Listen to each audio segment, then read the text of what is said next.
In this episode, we turn to page 91 of our science workbook, and we are at Unit 12. This time around, we are looking at how light behaves. Light is something we see and use every day, but do not often think about it. Light travels in a straight line. It travels very fast at a speed of 300,000 kilometers per second. Here we have a diagram showing that light travels in a straight line.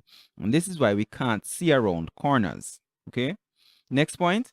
Light will go on traveling at this speed until something comes in its way. When this happens, part or all of the light may be reflected, absorbed, or transmitted by the object. Light is reflected when it bounces off an object. If the light is not completely reflected by the object, some of it is said to be absorbed. If the light goes right through an object, the light is said to be transmitted. So here we have the light waves, and we have different types of material that the light is interacting with. In the first instance, going from left to right, we have something that is transparent, so the light goes right through. Then we have something that is translucent, where the light goes in and comes out, but appears to be scattered. Then finally, we have something that is opaque, where the light goes in, but does not come out. And we can see that using just those three little diagrams in the middle. Let's go to the definitions. Transparent materials transmit light falling on them so that it is seen through easily, for example, glass. Translucent materials transmit light, but the light is scattered in all directions by tiny particles inside the material. It allows only some light to pass through, but it is not seen through easily, for example, frosted glass. Most materials are opaque. They do not transmit any light. They either reflect it or absorb it. For example, ceramic tiles or a piece of wood. When an opaque object is placed in front of a beam of light, the object will block the light and a shadow will be formed. And here at the bottom right hand corner, we have that example being shown in a diagram. So you have the flashlight, you have what appears to be a block of wood, and then there is a shadow behind the block of wood. All right, so we turn now from page 91 to page 92, where we talk about refraction. Refraction occurs because light travels at different speeds in different materials. When light changes speed, it also changes direction. Light travels faster in some materials than in others. It goes faster in gases than in liquids, and faster in liquids than in solids. When light rays move from gas to liquid, it slows down.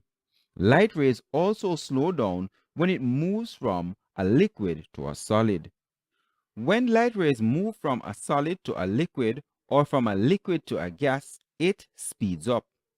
As a result of the change in speed, when light moves from one material to another, they are refracted or bent. Refraction is the bending of light rays as it passes from one material to another. Light is refracted only if it enters at an angle into the new material. This is why a pencil standing in a glass of water looks bent at the point where it enters the water. We move now to reflection. So we were talking about refraction, which is the bending of light. Now we look at reflection. When a ray of light strikes a mirror or shiny object, it is sent back and we say that the light has been reflected. Reflection is the bouncing back of light from the surface of objects. All things except those which are black reflect part or all of the light falling on them. Light-colored objects reflect more light than dark-colored objects. Objects which are smooth will also reflect more light than those which are rough. When light rays hit a smooth surface, the rays are reflected in straight lines. What is seen on the reflecting surface is known as an image. When light rays hit a rough surface, light rays are scattered in all directions. We move now to the sources of light. Most objects you see do not make light. They are not sources of light. Some objects can be seen because they make their own light. The sun is the main source of Earth's natural light. It makes and gives off its own light. The stars, like the sun, give off heat and light. There are other sources of light, such as fires burning, lighted candles, and lighted bulbs. We move from page 92 to page 93. Continuing with sources of light. When a substance burns, its flames give off light. Objects which give off their own light are said to be luminous or self-illuminating. Objects which shine by reflected light are said to be non-luminous or illuminated. The moon is very bright, but is not giving off light like the stars. It reflects the light from the sun. We now move to mirrors. Before we move to mirrors, let's look back at the top of page 93 where we have sources of light. So we see the sun, we see the rays, and we see candles, and we see a light bulb. Those are what? Luminous objects. They produce their own light. We can also think of the firefly, what we call piniwale. Those insects also give off their own light. Now to mirrors. The surface that reflects the image of an object that is placed in front of it is called a mirror. Since mirrors can reflect light and form images, they are made use of in many ways. We use mirrors to look at ourselves. Mirrors can be used to bend light in a periscope. An observer at the rear of a crowd can use a periscope to see an object otherwise out of sight. Mirrors are also used to bend light around corners. If a mirror is placed at a corner, a person can see things around the corner. Perfectly flat mirrors are called plane mirrors. In a plane mirror, the image or reflection is always the same size, shape, and the same way up as the object. Some mirrors are not plane or flat. They are curved. A curved mirror is a small part of the surface of a sphere. In a curved mirror, the image produced depends on the shape of the mirror and the distance of the object from it. Mirrors that cave in, like the curved surface of a spoon, are called concave mirrors. A concave mirror can focus light from a distant object to project an upside-down image. The nearer the object to the mirror, the larger the object becomes. For example, makeup mirrors. So let's look at the bottom right-hand corner. Here we have the concave section of the spoon. That will be the bowl of the spoon, right? And if you look, we will see someone upside down. Okay, so cave means that it goes in. All right. We move from page 93 now to page 94. Mirrors that curve out or bulge towards you, like the back of a spoon, are called convex mirrors. Convex mirrors reflect light to produce an image that is always upright and smaller. Therefore, a large area can be seen in a small mirror. In a motor vehicle, a convex mirror shows much more of the road behind and gives a wider range of vision. However, the image is smaller. With convex mirrors, objects such as overtaking vehicles may be reflected through the side rear view mirrors. So here we have the example of the spoon curving outward, that's to the top right hand side, and then we have a mirror here, a driving mirror, which helps us to see a wider area behind us. We now move on to lenses. Lenses are specially shaped pieces of glass or transparent plastic that A. focus light, B. produce images, C. magnify or reduce objects by bending the light passing through them. Lenses are used in optical instruments such as microscopes, telescopes, or spectacles or eyeglasses. The refraction of light is made use of in lenses. The shape of the lenses means that light is bent either toward or away from a single focal point. A focal point is the distance from a lens or mirror to the point where rays of light are converged to form an image. Each of our eyes has a natural pair of lenses. You are using yours now to focus on these words. A lens that is thicker in the middle than at the edge is called a convex lens. When parallel light rays pass through a convex lens, they come together or converge. Convex lenses may magnify close objects and invert them. So here we have at the bottom of page 94, we have a convex lens. So here we have the light rays, those are parallel to each other. They pass through the lens and they come to a focal point where they all meet. And the rays of light, it says the rays of light passing through a convex lens. Okay, we now move to page 95. A lens that is thinner in the middle and thicker at the edges is called a concave lens. When parallel light rays pass through a concave lens, they spread out or diverge. These lenses make objects appear smaller. So again, we have another diagram explaining that. We have the parallel rays of light. They go to the concave lens, and then we see them diverging. They're spreading out. Unlike the convex lens, which we saw the light rays coming together. We move now to light and color. Have you ever wondered why the grass is green?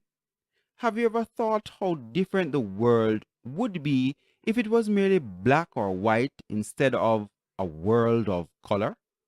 Sir Isaac Newton was the first scientist to discover anything about light and color. Most of the light you see is white or natural light. White light is a mixture of many colors of light called a spectrum. The spectrum is a band of colors which is formed as a beam of light passes through a prism. A prism is a clear piece of glass or plastic that is shaped like a triangle and can be used for separating white light. When white light passes through a prism, it scatters the light to form a continuous spectrum similar to the rainbow. The color of a spectrum are always in the same order. Their initials are Roy G. Biv. Again, Roy G. Biv. So here we go now. Looking at the diagram at the bottom of page 95, we have the glass prism. We have a ray of sunlight or white light going into the glass prism from left to right. And then we have a screen, and we see that this one ray of light spreads out now into the Roy G. Biv. Roy. R for red, O for what? Orange, Y for yellow, G for green, B for what? Blue, yes. I for indigo, and V for violet. So, red, orange, yellow, green, blue, indigo, and violet. So, we turn now from page 95 to page 96. How are rainbows made? Have you ever seen a rainbow? The rainbow shows how many different colors really make up the white light you see. However, white light also has colors that cannot be seen with the eyes. These colors are invisible An example of invisible light is the ultraviolet or UV light. Raindrops in the air reflect and bend the light waves coming from the sun. A rainbow is seen when the sun shines through the rain.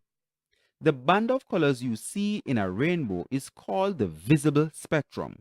The 7 colors of the spectrum are red, orange, yellow, green, blue, indigo, and violet. Each color of the spectrum has a different wavelength. For example, red has the longest wavelength and appears to stand out most when you look at the rainbow, and the shortest wavelength is violet.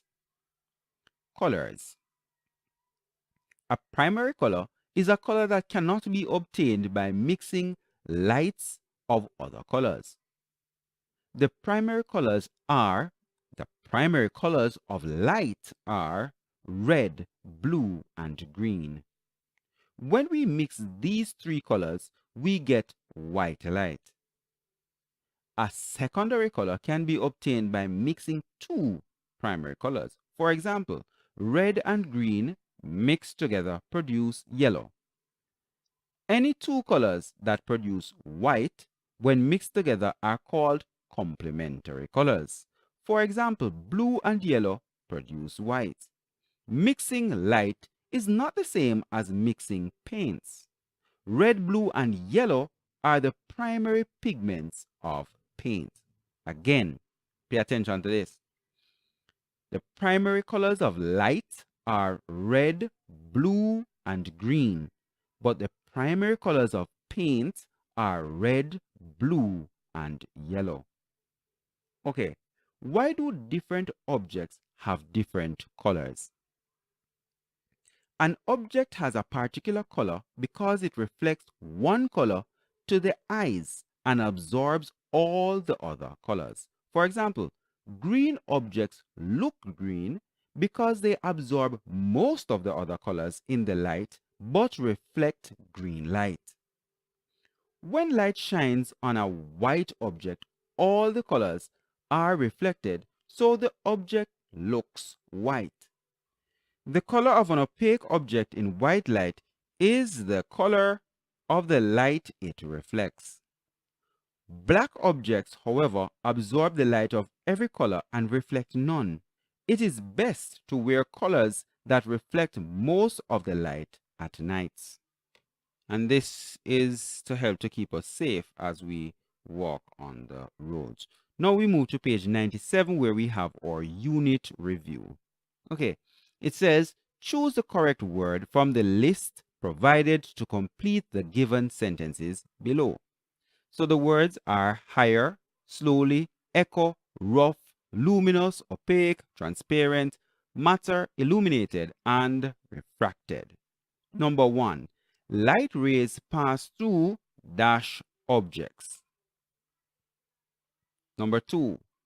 A stone wrapped in aluminum foil is an example of an dash object. Number 3. A sound produces an dash when it bounces back from an object. Number 4. You cannot see through a wall because it is made of an dash material. Number 5. The faster an object vibrates, the dash the sound it makes.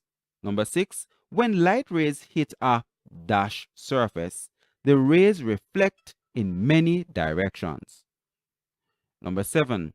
Light is dash when it moves from air into a glass. Number 8. Sound waves travel more dash through air than through water. Number 9. A lighted match and a lamp are examples of dash objects. Number 10. You can hear sounds when they travel through dash. Look at the next set of instructions. Answer the following questions on the space provided. What happens to, number 11, what happens to light rays when they pass through A convex lens, be a concave lens? Do they converge? Do they diverge? What happens? Number 12, how are rainbows formed? You turn now to page 98 and page 99, and you go to 100 and to 101, and then you'll be finished with your unit review. In the next episode, we get to unit 13. We look at the systems of plants and animals. See you then.